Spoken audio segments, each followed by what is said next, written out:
तो यहाँ पे नेक्स्ट हम बात करते हैं compounds of carbon. Compound of carbon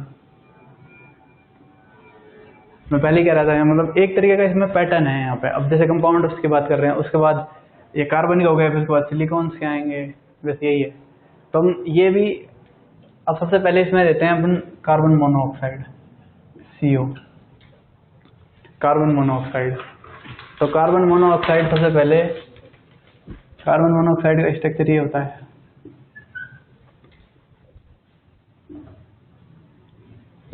ये 1 सिग्मा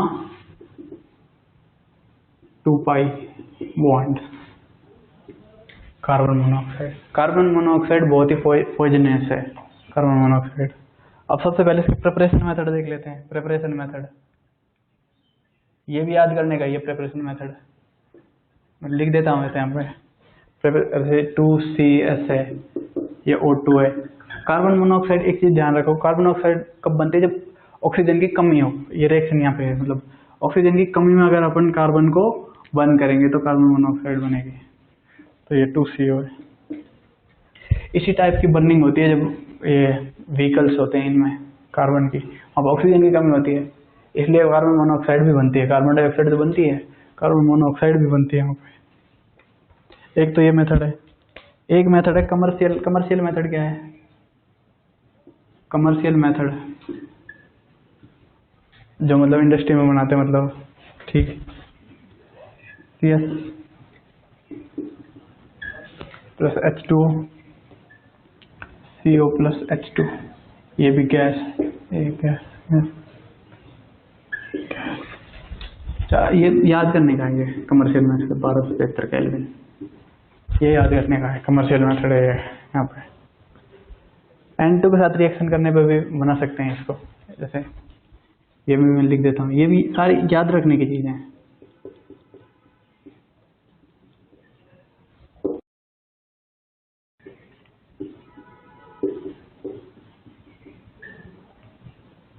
एट 1273 केल्विन, ये चीजें यहाँ पे। ये तो हो गई इसकी chemical reaction. Oh sorry, preparation method. Preparation method मतलब दो याद रख लो, वही ठीक है। एक तो वैसे ही, ये तो वैसे ही याद रहती है, मतलब कार्बन मोनोऑक्साइड का बनती है, ऑक्सीजन की कमी होती है। एक ये कमर्शियल, मतलब कमर्शियल कैसे बनाते हैं। उसके बाद है एक इसकी प्रॉपर्टी क्या है, ये न्यूट्रल ऑक्साइड है।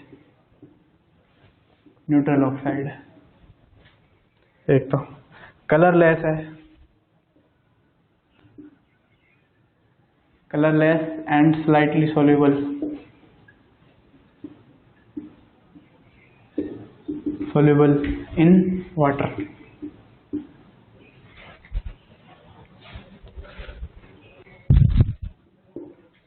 स्लाइड सोल्यूबल इन वाटर, ये इसके हो गए। अब नेक्स्ट आता है यहाँ पे CO। CO कार्बन मोनोऑक्साइड का सबसे मतलब हार्मफुल क्या है? ये हार्मफुल कार्बन मोनोऑक्साइड होती है जो CO, वो जब ऑक्सीजन के साथ कंबाइंड होती है तो शरीर के अंदर जाती है, मतलब तो जो हमारे शरीर का जो हीमोग्लोबिन होता है वो मतलब शरीर में ऑक्सीजन को ट्रांसपोर्टेशन का काम करता है। तो ये हीमोग्लोबिन के साथ कॉम्प्लेक्स बना देती है, और उसको जो ऑक्सीजन ट्रांसपोर्टेशन है उसको रोक देती है ये, वो वाला कॉम्प्लेक्स बना के। तो इसलिए डेथ हो जाती है मतलब आदमी की। कई बार आपने सुना होगा कि जैसे कोई आदमी है कि रात में जो अंगीठी होती है उसको जला दिया और सो गया, तो वहां पे क्या हो गया कि वहाँ पे ऑक्सीजन की कमी है। बंद रूम में जला के सो गया, तो वहाँ पे ऑक्सीजन की कमी है। ऑक्सीजन की कमी है तो कार्बन डाइऑक्साइड नहीं बनेगी, कार्बन मोनोऑक्साइड बनेगी। कार्बन डाइऑक्साइड बनेगी, वो भी हानिकारक है थोड़ी, पर उससे डेथ नहीं होती, इतनी जल्दी डेथ नहीं होती। इससे मतलब ये बनेगी वहां पे, तो वो लेगा, मतलब उसको सांस लेगा, तो उसके बाद ये हेमोग्लोबिन के साथ कंबाइंड होकर मतलब कॉम्प्लेक्स बना देगी, और उसका O2, उसका जो O2 है उसके बॉडी में मतलब ट्रांसपोर्ट नहीं हो पाएगी, तो उससे उसकी डेथ हो जाएगी। तो ये इसका मतलब टॉक्सिक इफेक्ट है, टॉक्सिक इफेक्ट कार्बन मोनोऑक्साइड का। ये चीज़ यहाँ पे स्टॉप।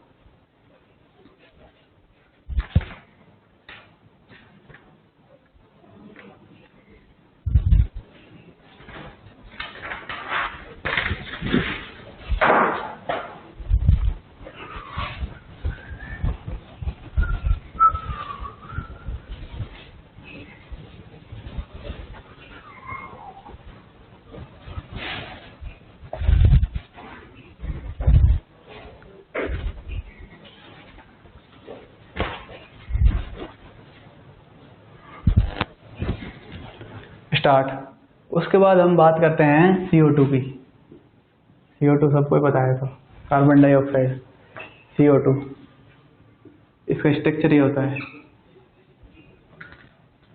ये carbon double bond O, double bond O।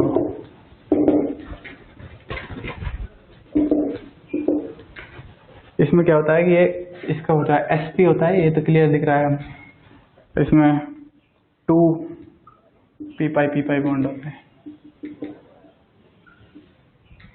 ये होता है। और लीनियर होता है स्ट्रक्चर इसका, ऐसा ही होता है, मतलब CO2 का स्ट्रक्चर लीनियर होता है। ये तो आ गई इसमें सबसे बड़ी बात। उसके बाद क्या है कि CO की जो बॉन्ड लेंथ है, CO की जो बॉन्ड लेंथ है वो जनरली 122 पिकोमीटर है, बट लेकिन हमको ये इतनी मिलती है 115 पिकोमीटर एक्सपेरिमेंटली 115 मीटर मिलती है। क्यों? क्योंकि इसमें रेजोनेंस होता है।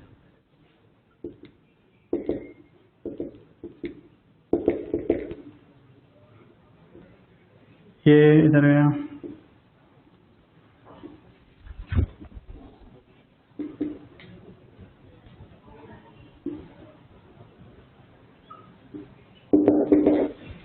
फिर उसके बाद ये फिर पॉजिटिव, यहाँ पे CO,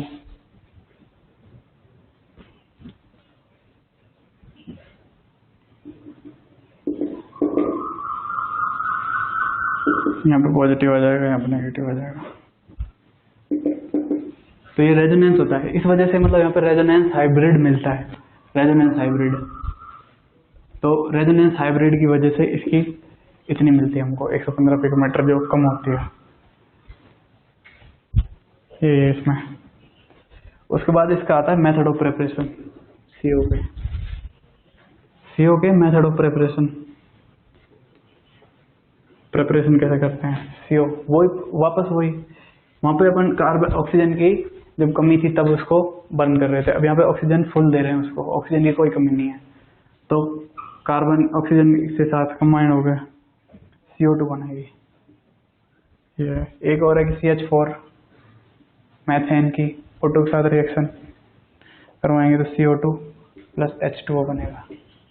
ये भी है यहाँ पे स्टॉप।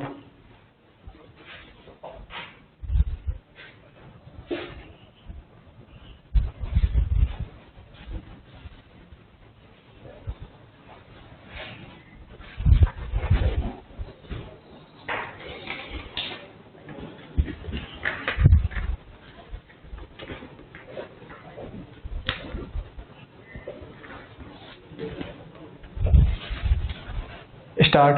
अब हम CO2 की एक दो प्रॉपर्टीज और हैं, जैसे कलरलेस होती है, कलरलेस होती है, लो सॉल्युबिलिटी होती है इसकी, लो सॉल्युबिलिटी इन वाटर में लो सॉल्युबिलिटी होती है इसकी। एक चीज और, हाँ, जैसे इस CO2 है, एक रिएक्शन हो रही है इसकी, CO2 प्लस H2O पानी के साथ रिएक्शन करेंगे तो H2CO3 बना लेगी। ये होता है कार्बोनिक एसिड। कार्बोनिक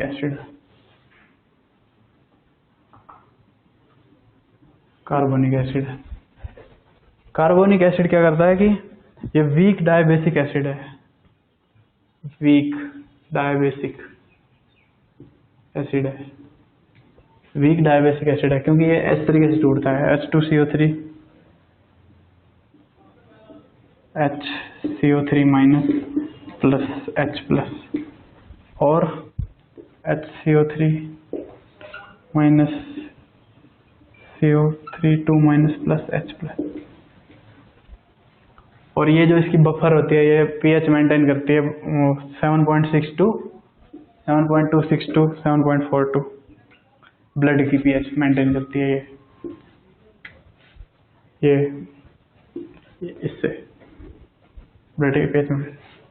एक चीज और आती है, अब कार्बन डाइऑक्साइड की जब बात करते हैं तो हम सबसे एक चीज आती है फोटोसिंथेसिस।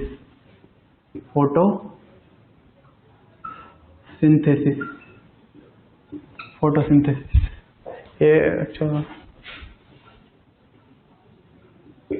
फोटोसिंथेसिस क्या है? कार्बन डाइऑक्साइड का यूज जो प्लांट्स होते हैं वो अपना फूड बनाने में करते हैं। जब कार्बन डाइऑक्साइड सनलाइट की प्रेजेंस में रिएक्शन करती है प्लांट्स से, तो प्लांट्स में क्या होता है? प्लांट्स में होता है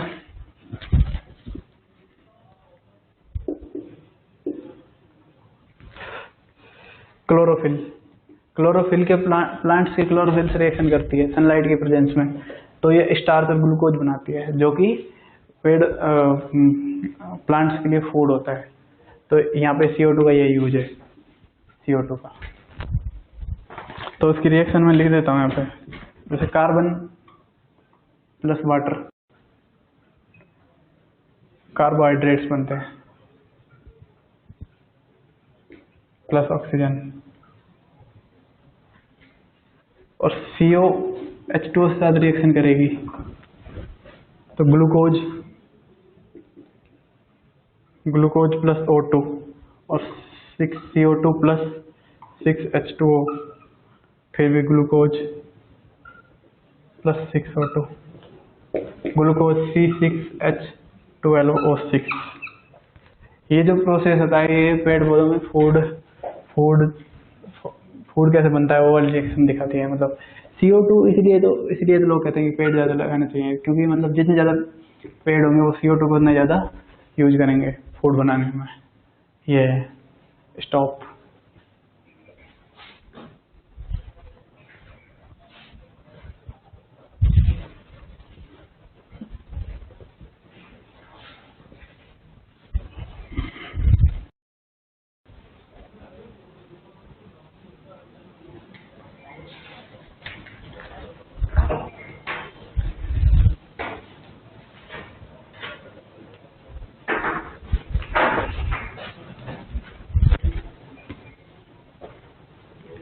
स्टार्ट। एक चीज और आती है, मतलब जब CO2 की बात करते हैं तो हम ग्रीन हाउस इफेक्ट, आपको ऐसा पता होगा इसके बारे में, लेकिन फिर मैं बता देता हूँ ग्रीन हाउस इफेक्ट क्या होता है। जैसे जैसे मतलब ग्रीन हाउस इफेक्ट है, मतलब धरती का जो अपनी अर्थ है उसके जो जनरल टेम्परेचर है जो रहता है उसमें मतलब कई सालों की कंपैरिजन में मतलब बढ़ोतरी हुई है, मतलब बढ़ गया है वो। इससे क्या हो रहा है कि जो मतलब हमारे जो पोल्स हैं उन पे जो आइस जमी हुई है वो मेल्ट हो रही है। तो उससे क्या हो रहा है, जो हमारे छोटे आइलैंड्स हैं वर्ल्ड में जो एग्जिस्ट करते हैं, छोटे आइलैंड्स हैं, वो डूब रहे हैं। तो इसलिए ये होता है ग्रीन हाउस हो रहा है। ये सब ग्रीन हाउस इफेक्ट के लिए ये रेस्पॉन्सिबल है CO2 काफी हद तक। अब एक्चुअल में मैं एक चीज बताना चाहता हूँ, ये ऐसा क्यों हो रहा है। जैसे ग्रीन हाउस इफेक्ट के नाम में ये वहां से आया कि ग्रीन हाउस इफेक्ट, जैसे ये कुछ कंट्रीज में क्या होता है कि जैसे सर्दी के मौसम की जो फसलें होती हैं वो जैसे गर्मी की मौसम की फसलें होती हैं वो सर्दियों में उगानी होती हैं, और जो सर्दी के मौसम की जो फसलें होती हैं उनको अगर गर्मियों में उगाना है तो क्या करें। तो उनके लिए ऐसा करते हैं कि एक ग्लास का वो हाउस बनाते हैं पूरा, उसके अंदर यहाँ पे बहुत बड़ा वो बनाते हैं, उसके अंदर ही जो प्लांट्स को मतलब ग्रो कराते हैं। तो ग्लास की प्रॉपर्टी क्या होती है? ग्लास की प्रॉपर्टी ये होती है कि वो लाइट्स को आने तो देता है, अंदर आने देता है, लेकिन बाहर नहीं जाने देता काफी हद तक। ये ग्लास की प्रॉपर्टी, तो इससे क्या होता है, इसका टेम्परेचर में बढ़ता रहता है। सेम वही कंपैरिजन हम अर्थ से कर सकते हैं। ये जो CO2 होती हैं, जैसे SO2 और भी काफी सारी हैं जो ग्रीन हाउस इफेक्ट के लिए रेस्पॉन्सिबल हैं, तो ये क्या होती है, अर्थ के चारों ओर ऐसी लेयर बना रही है जिससे मतलब जो सन से जो लाइट्स आ रही हैं, वो सन से जो लाइट आती है वो कुछ मतलब अर्थ पे आ जाती हैं, कुछ रिफ्लेक्ट हो जाती हैं, कुछ डिस्ट्रैक्ट हो जाती हैं जब सन से टोटल नहीं आ पाती यहाँ पे। तो वो जो इनसाइड जो अर्थ के अंदर आती हैं वो एक्चुअल में क्या करती हैं, वो वापस जा नहीं पाती। तो क्योंकि ये इस तरीके की लेयर बना लेती हैं ये जो ग्रीन हाउस गैसें हैं, तो उससे अर्थ के टेम्परेचर में मतलब कई सालों से मतलब बढ़ोतरी देखी गई है। तो इससे यही नुकसान है कि मतलब जो आसपास के वो हैं जो आइलैंड्स हैं वो डूब रहे हैं, जो हमारा जो क्लाइमेट सिस्टम है वो डिस्टॉर्ट मतलब उसमें चेंज हुआ है काफ़ी हद तक। ये ग्रीन हाउस इफेक्ट है। इसके बाद आते हैं मतलब सिलिकॉन के कंपाउंड ऑफ सिलिकॉन के कंपाउंड में सबसे पहले आता है SiO2, सिलिकॉन डाइऑक्साइड, सिलिका बोलते हैं इसको। सिलिकॉन डाइऑक्साइड होता है ये, इसका यूज क्या होता है, क्वार्ट्ज में होता है। क्वार्ट्ज मतलब घड़ी के जो होते हैं ना पुर्जे टाइप होते हैं, उनको बनाने में इसका यूज होता है, मतलब सिलिकॉन डाइऑक्साइड का। ये किस पे होता है, पीजियो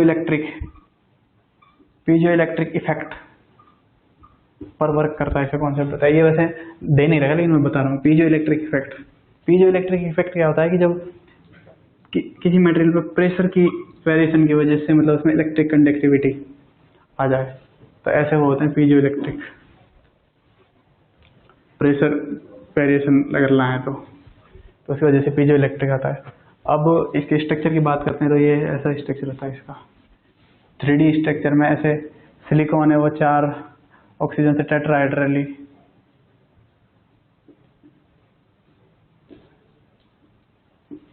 मतलब बाउंडेड होता है ऐसे ही, मतलब ये इसका स्ट्रक्चर है।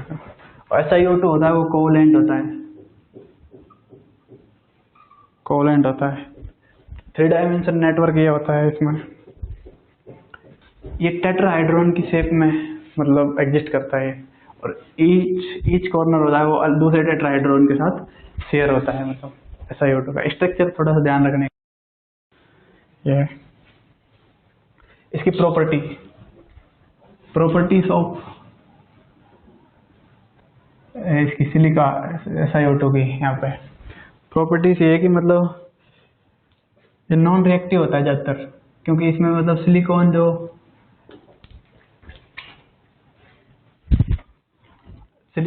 बॉन्ड होता है, इसकी हाई बॉन्ड एंथैल्पी होती है, इसको तोड़ना बहुत मुश्किल होता है, इसलिए ये मतलब नॉन रिएक्टिव होता है ज़्यादातर फॉर्म में सिलिका। लेकिन फिर भी ये सिलिकॉन की कुछ रिएक्शन है, जैसे सिलिकॉन SiO2 की NaOH के साथ, ये याद रखने की एक तो रिएक्शन याद रखनी चाहिए। सोडियम सिलिकेट ये जो बनता है यहाँ पे, ये सोडियम सिलिकेट है। Sodium silicate stop.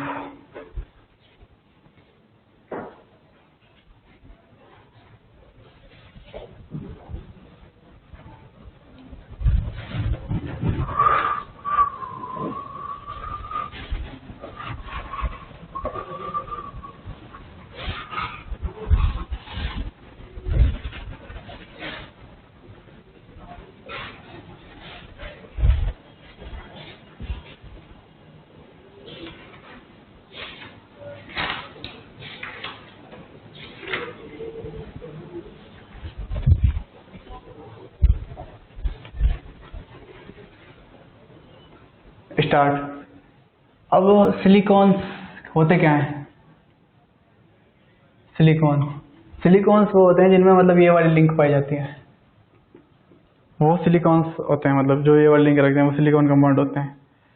और जो पॉलीमर ये R2Si वो रिपीटिंग यूनिट रहती है, वो पॉलीमर सिलिकॉन्स होते हैं। जनरल फॉर्मूला इनका ये होता है। स्टॉप।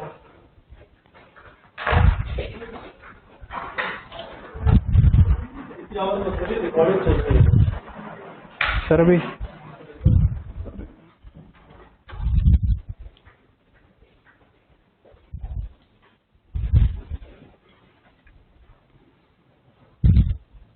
स्टार्ट। अब हम इनकी प्रिपरेशन की बात करते हैं। प्रिपरेशन कैसे करते हैं? प्रिपरेशन करने के लिए कोई भी एल्काइल हैलाइड ले लेते हैं, कोई भी एल्काइल हैलाइड। जैसे ये है यहाँ पे, ये रिएक्शन ये डायरेक्ट दी हुई है, इसकी रिएक्शन इससे कराएंगे सिलिकॉन से। सिलिकॉन से इसकी रिएक्शन कराएंगे तो ये बनेगा CH3 का whole twice SiCl2 in presence of copper powder 573 kelvin पर। ये बन गया। सबसे पहले एल्काइल हैलाइड लिया था हमने, सबसे पहले एल्काइल हैलाइड, उसके सिलिकॉन से रिएक्शन कराई, उसके बाद ये वाला चीज कंपाउंड बना। उसके बाद इसकी H2O से रिएक्शन कराई, 2H2O से इसकी, तो उसके बाद बना CH3 का होल ट्वाइस SiOH का whole twice plus HCl 2HCl। ये जो है इसके पॉलीमराइजेशन से जो बनता है वो है सिलिकॉन। तो ये क्या है? SiCH3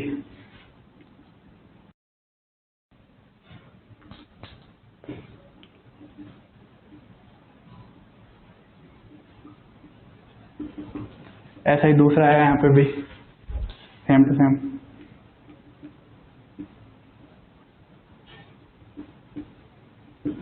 पॉलीमराइजेशन में क्या होगा कि पानी निकाल देंगे हम, पानी निकाल देंगे तो क्या होगा? OH SiCH3 CH3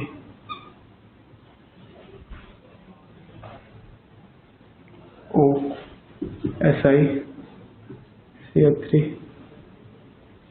CH3OH। ऐसे मतलब ये ऐसे और भी आके जुड़ सकते हैं। यहाँ पे एक और भी आ सकता है यहाँ पे, SiCH3 CH3OH एक और भी जुड़ सकता है। तो बहुत सारे जो लंबी चेन बन जाएगी वो सिलिकेट्स होंगे, सिलिकॉन होंगे। तो ये अब ये जो जितने मतलब यहाँ पे इनका यूज होते हैं, पॉलीसिलिकेट, ये होता है डाइसिलिकेट, ट्राइसिलिकेट, टेट्रासिलिकेट, पेंटासिलिकेट, ऐसे ही मतलब बहुत सारे पॉलीसिलिकेट, बहुत सारी चेन है बिल्कुल। ये इस पर डिपेंड करता है। ये एनसीईआरटी में नहीं दिया हुआ है इतना, बस इतना ही दिया हुआ है ये वाली रिएक्शन। और अगर इसको, इस वाली रिएक्शन को अगर रोकना है, अब कहेंगे पॉलीमराइजेशन रोकेंगे कैसे? पॉलीमराइजेशन रोकने के लिए हम क्या करेंगे, जो ये वाला है,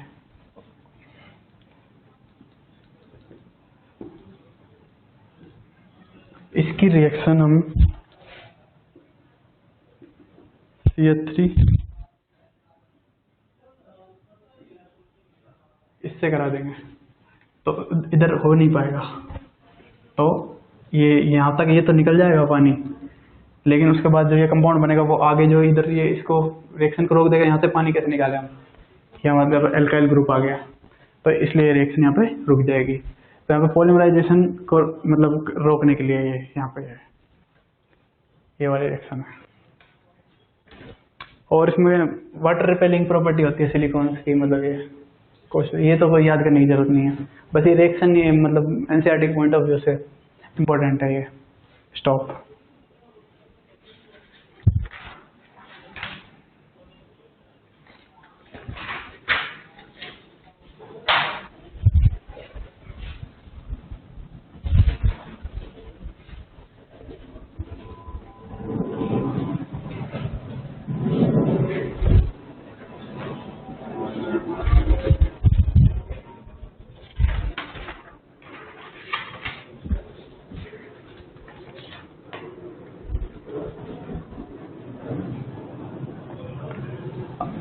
स्टार्ट।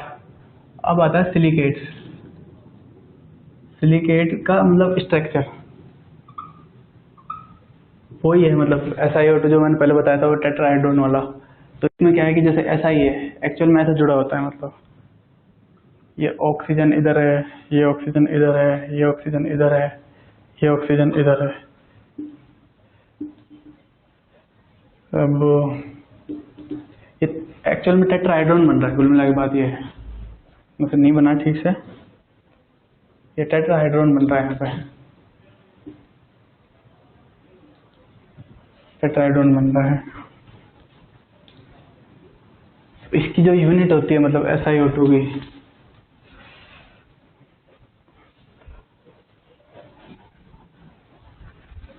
सिलिकेट्स की SiO4a-2, ये वाली इसकी यूनिट्स होती है SiO4-4, क्योंकि इसमें भी हर उसमें होता है माइनस, ये वाली इसकी यूनिट होती है। ठीक से नहीं बना ये डायग्राम, लेकिन यही चीज़ है यहाँ पे। अब इसमें क्या है, वैसे मैंने पहले बताया था कि ईच 4 ऑक्सीजन टेट्राहाइड्रल स्ट्रक्चर में होते हैं मतलब, और ईच ऑक्सीजन एटम होता है वो मतलब सिलिकॉन से बाउंडेड है। तो ये इसके स्ट्रक्चर के बारे में थोड़ा सा है, मतलब ये ध्यान रखो इसकी, मतलब ये SiO4 मतलब यूनिट होती है। और सिलिकेट्स के एग्जांपल,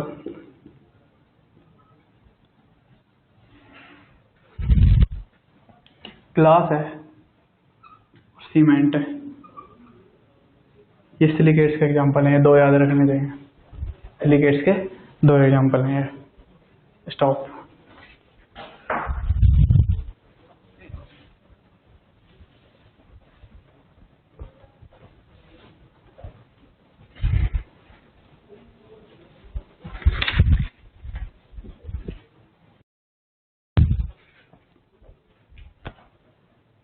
स्टार्ट। अब आता है मतलब जियोलाइट।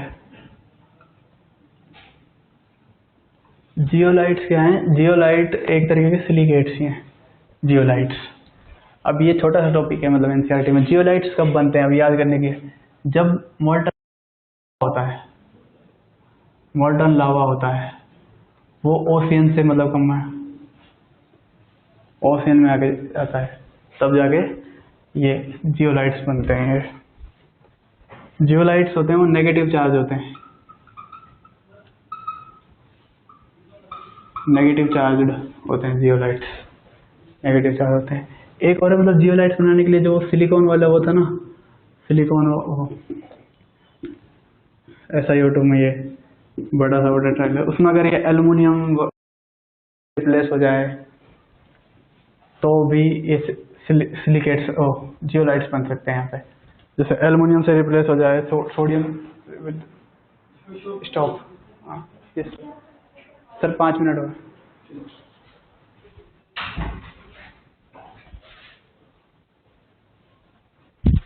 स्टार्ट। ये जो इससे मतलब एल्युमिनियम से रिप्लेस हो जाए, सोडियम से रिप्लेस हो जाए, तो भी ये जियोलाइट बन जाते हैं यहाँ पे, जियोलाइट्स, क्योंकि इनके स्ट्रक्चर में थोड़ा सा चेंज आ जाता है सिलिकेट्स के में। तो सिलिकेट जियोलाइट क्या है? सिलिकेट्स के तो टाइप है।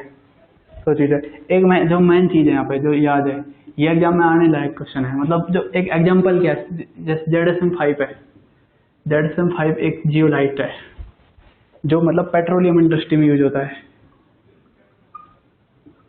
Petroleum industry,